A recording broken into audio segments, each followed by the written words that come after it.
It is our responsibility to rise up and push out the English to repossess the land. You know what PK stands for? It stands for Peter, Philip, Kenneth, Keith. That's my name. It's on the biscuit. Let's go. Back in the late 1400s, Protestant Christians were running away from religious persecution in Europe. They ended up finding safety in South Africa. Most of these settlers came from the Netherlands, Germany, and France. People eventually started calling them Afrikaners or white Africans. The British Empire kept taking over native African lands for centuries. This all led to the apartheid system being created in 1948, which made racial tensions way worse. But 18 years before all that happened, there was this boy born on a small English farm. His name was Peter Keith, but everyone called him PK. PK's life started with tragedy. His dad, who was a strong guy, died in an elephant accident just weeks before PK was born. His mom was completely heartbroken and decided to name him after his dead father. She called him PK because she wanted to keep her husband's memory alive. PK grew up learning English from his mom and African wisdom from his nanny. His best friend was Tandere, who was the nanny's son. The two boys had this amazing childhood together, just playing and learning. But good things don't last forever. The Roba plague hit their farm and killed all the livestock. PK's mom fell into complete despair. She couldn't handle managing the animals like her husband used to, and her health got really bad really fast. She couldn't take care of PK anymore, so she had to send him away to an African boarding school. The only one they could afford was run by Afrikaners. On PK's first day, he sat in this history class where the teacher talked about all the brutal fights between the British and Afrikaners over land. The English drove us into the wilderness. Told them about the death camps where Afrikaners suffered and how the Afrikaner government was now focused on oppressing both the British and black Africans. That's when PK realized how much hate was in that room. He was the only British kid there, and all the other students were staring at him with this cold hatred. They blamed him for what their ancestors went through. Things got worse when this older student named Japota spat on the ground right in front of him. The whole atmosphere was heavy with hate and cruelty. This moment changed PK's life forever. It was when this one boy decided he wasn't going to take it anymore. The power of just one person fighting back. A few nights later, Botha and his friends cornered PK in the bathroom. You know what PK stands for? It's on the biscuit. They called him names and humiliated him by peeing on him. The other students just watched and enjoyed seeing him get embarrassed. All this bullying made PK so anxious that he started wetting his bed every night. Hey, your mother is dead. Then one night, a guard came with terrible news. PK's mother had died. They sent him home for the funeral, where he saw his nanny and Tandere again. PK felt so guilty. He kept thinking that maybe his mom would still be alive if he hadn't left her when she was sick. But there wasn't time to feel sorry for himself. His grandfather was his only family left, and he lived in Congo. PK knew he had to go back to school. Before he left, PK told his nanny about all the horrible things that had happened to him. The nanny, who loved him like her own son, called this healer named Dabulamanzi to help PK deal with his fear. Dabulamanzi took him through this ritual where PK had to face an elephant that represented his fear. When the elephant charged at him, PK didn't run away like his father had. He stood his ground. The elephant stopped and gently touched him with its trunk, which meant he had beaten his fear. When PK went back to boarding school, he brought this unexpected gift from the healer, a chicken that became like his bodyguard. Every time the bullies came near his bed, the chicken would sense them and make noise, giving PK a warning before they could hurt him. It wasn't much, but it gave him some control in a place where he had none. As time went on, World War II made everything more tense. The Afrikaner students all hated the British and started worshipping Hitler. They went after PK even harder, and he became their main target. One day, they overpowered him and handed him over to Brighton, this student who was as cruel as any dictator. Heil Hitler! Brighton was furious and slapped PK. Then, just to show his power, he killed PK's chicken. But PK had changed. His fear had turned into anger. He fought back and shoved one of the bullies as hard as he could. The bully crashed into a small flag and got hurt. Brighton was so mad that he wanted PK dead. He ordered the other students to hang PK, planning to end this in the most violent way possible. Just when things were about to get really bad, a teacher stepped in and stopped it. In the end, Brighton got expelled for being so dangerous. After the boarding school incident, PK was sent to live with his grandfather, who had just come back from Congo. His grandfather didn't know how to raise a kid, so he asked Doc for help. Doc was a German guy who lived in the nearby English town of Barbiton. Doc became like a mentor to PK. He taught him how to play piano, which helped PK escape from his problems. Doc also told PK about his own sad story. The Nazis had killed his family. Doc wasn't just a music teacher, though. He showed PK different ways to see the world. They traveled all over Africa together, and Doc taught PK that nature always had the answers he was looking for. Life was peaceful for a while, but then the British arrested Doc for hiding the fact that he was German. The Afrikaner who ran the prison saw an opportunity and gave Doc some privileges, which meant PK could still visit him. The lessons kept going, and PK's bond with Doc stayed strong even though Doc was in prison. One day, PK told Doc about how frustrated he was. No matter where he went, people bullied him. Doc understood and arranged for PK to train with this prisoner named Gil. Gil had spent most of his life in prison, and he became PK's boxing coach. First with the head, then with the heart. His first lesson was simple. Use your brain first, then your heart. After the first lesson, Gil asked Doc for some tobacco in return for training PK. But Sergeant Borman heard this and beat Gil brutally in front of everyone. The hits came fast and hard, but Gil never showed any emotion. He just took it. PK watched this happen and made a promise to himself that he would get Gil that tobacco no matter what it cost. Faster. Faster. As the days went by, PK's boxing training pushed him hard and made him stronger both physically and mentally. By the time he was a teenager, he had earned his spot in the prison championship. Gil had trained him well. PK was stronger, faster, and smarter. In the ring, he was a force to be reckoned with. He became the champion of his category and earned the respect of all the black prisoners. Unlike most white prisoners, PK grew tobacco for the other inmates and treated them with kindness. This made them loyal to him, and they admired him. One day, after Gil got a bucket of tobacco, he tried to go back to his cell, but luck wasn't on his side. Borman caught him. Gil threw the bucket away just in time, but Borman wasn't fooled. Just to be cruel, Borman made Gil eat the dirt off his boot. Gil was humiliated and crushed, but he promised PK that one day he would expose Borman's crimes and make him pay for all the pain he caused. Later on, news came to the prison that the Allies had reached Germany and the war was ending. Doc was overjoyed because he thought he could go home. But for PK, it was different. The thought of being separated from Doc hit him hard and made him feel really sad. Soon after, Doc was put in charge of organizing a concert for some important commissioner who was visiting the prison. PK and Gil saw this as a chance to cause some trouble. They secretly wrote a song in African languages that made fun of the guards right under their noses. The day of the concert came, and everyone was tense. The prison head warned all the inmates that any mistakes would mean punishment. PK acted as the translator and told the inmates to sing with all their hearts. When the music started, the black inmates sang happily while staring at the guards. This created this confusing and suspicious atmosphere. Meanwhile, Gil was rushing to finish his laundry duties, but Borman stopped him. The brutal guard beat Gil and demanded to know what the song meant. Gil, even though he was bruised and hurt, finally told Borman that the song was saying the guards were afraid and cowardly. He kept repeating these words over and over, and each time felt like a small victory. Borman got so angry that he slapped Gil across the face, but it was too late. The truth was out. PK noticed that Gil was missing and rushed to find him. When he finally did, it was too late. Gil was dying. The weak, dying man could barely speak, but he congratulated PK for bringing the black tribes together for the first time in years. His voice was so quiet you could barely hear it, but he gave PK one last piece of advice about always using your head first, then your heart. This was Gil's motto, and PK would never forget it. Fast forward to 1948.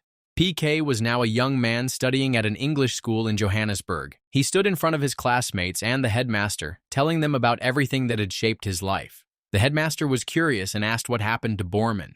PK paused and just said that justice was served. A month after Gil died, they found Borman dead in his cell. But justice wasn't the only thing on PK's mind. He had kept working on his boxing skills and was competing in student championships. One fight really stood out. PK was about to lose when this white girl in the stands cheered for him. Her voice cut through all the tension. Then the black spectators, who weren't even allowed in the arena, started chanting too. Even though there was this racial divide, their voices gave him the strength to keep going. In the ring, PK threw punch after punch, each one hitting perfectly. His opponent stumbled, and with one final hit, PK won. His friends went crazy, celebrating his victory. But PK wasn't paying attention to the celebration. He was looking through the crowd for the girl who had cheered for him. With Maury's help, he found her. Her name was Maria, and she was the daughter of Daniel, this powerful guy in the Afrikaner party. Even though there were going to be challenges ahead, PK was determined. That night, he got up the courage and snuck into Maria's boarding school by climbing up to her balcony. Time was running out, but he made her a promise. The next day, he would talk to her father and ask to marry her. PK's journey then took him to this gym where people of all races trained together. Maury introduced him to Hoppy, who owned the gym and was a boxing coach. Hoppy was impressed by PK's natural talent and saw potential in him. He decided to mentor PK and shape him into a future boxing contender. Even so, PK wasn't ready to give up on Maria. He went to her father's house, hoping to start a conversation. But Daniel was firm about it. The idea of a liberal Englishman marrying his daughter was completely unacceptable to him. But Maria had her own ideas. She ignored her father's objections and visited PK at the gym, going against everything around her. Soon after, this boxing agent named Elias approached PK. Elias had once shared a cell with Gil. Elias had been the one leading the chants during PK's matches, getting the crowd excited with his voice. Now he introduced PK to Duma, this fierce fighter who wanted to prove that his people were just as strong as white men. PK accepted the challenge. With his friends by his side, he traveled to Alexandria, this poor district that was mostly black, where the fight would happen. In the ring, PK and Duma traded punches, each one showing off their skill and determination. But by the end of the round, Duma landed this crushing blow that knocked PK to the mat. PK was shaken, but not defeated. He got up and prepared for the next round, determined to find Duma's weakness. Despite his efforts, he got knocked down again. As PK lay on the mat, memories of Dabulamanzi's ritual came flooding back. He remembered the strength it had given him before, the lessons about the elephant, and the motto Gil had passed on to him. With new determination, PK gathered his strength. When the next round started, he unleashed his signature 8-step punch combination. Each blow was sharper than the last. Duma couldn't keep up. PK beat Duma, but there was no celebration. The black South African spectators who had come to support Duma stayed silent. Their loyalty to him was obvious. Even though he lost, Duma, beaten up but still proud, walked up to PK and shook his hand. He called him the fighter for life because of his unbreakable spirit.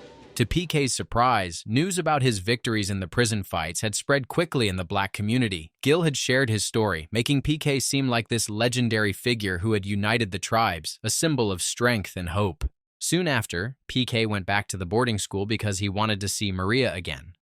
When they met, he told her about his fight in Alexandria, how he beat Duma, and the harsh conditions he saw in the poor district. Maria listened carefully and then told him something unexpected. Her beloved black nanny was from Alexandria. She had never realized how poor the place was. Before they said goodbye, Maria invited PK to a dance at her school. She promised she would talk to her father to avoid any trouble. What PK didn't know was that Daniel had spies watching him closely. The next day, PK went back to Alexandria to train the village children with Duma. As they walked through the district, PK was shocked to see this long line of people waiting for the only bathroom they had. The government had forced them to share one bathroom for every 200 people. This was a harsh reminder of how unequal things were in the country. PK also learned that only 2% of South Africa's black population could get an education. This was so different from all the privileges he had always taken for granted. In the middle of all this harsh reality, Duma made this bold request. He asked PK to help set up a school to teach English to the black community so they could prepare for the struggles ahead. The weight of this request hung heavy in the air. PK was scared of what might happen, so he said no. But Duma didn't give up. He reminded PK about the fighter for life legend, the symbol he had become, a man who could unite tribes. These words stayed with PK and sparked something inside him, though he still wasn't sure what to do. After traveling through the wild parts of South Africa, PK came back with a new sense of purpose.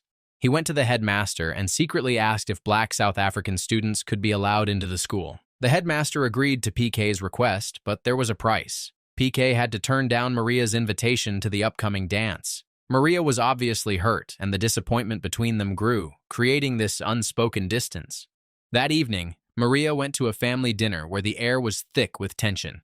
When her family raised a toast to apartheid, Maria stayed silent. She couldn't join in their celebration of hate. Finally, she spoke up.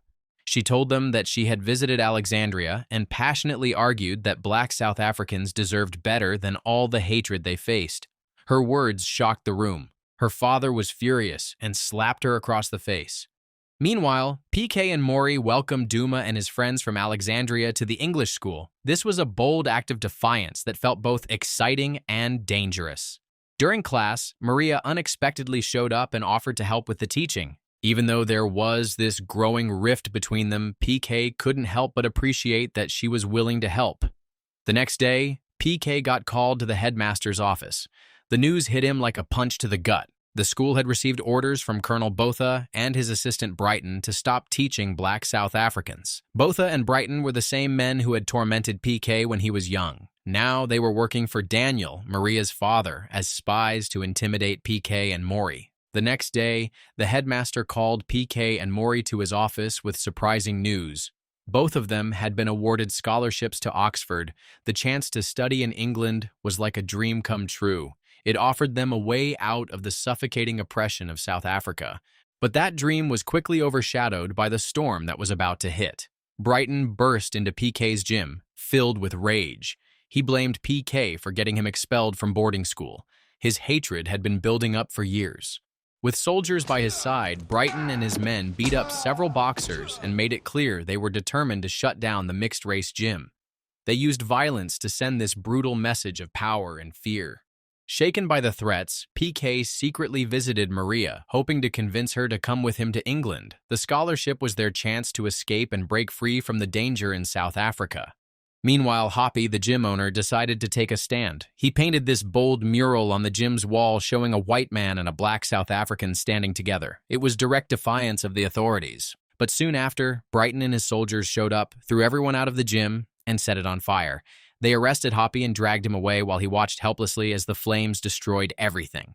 Before they took Hoppy to prison, he called out to PK with a strong and determined voice. It was a final plea for him to never stop fighting. His message wasn't just about boxing. It was a call to keep fighting for life and justice. Inspired by Hoppy's words, PK continued his work teaching black South Africans at a church with help from Maury and Maria. The fight was far from over, and PK knew he couldn't walk away from it.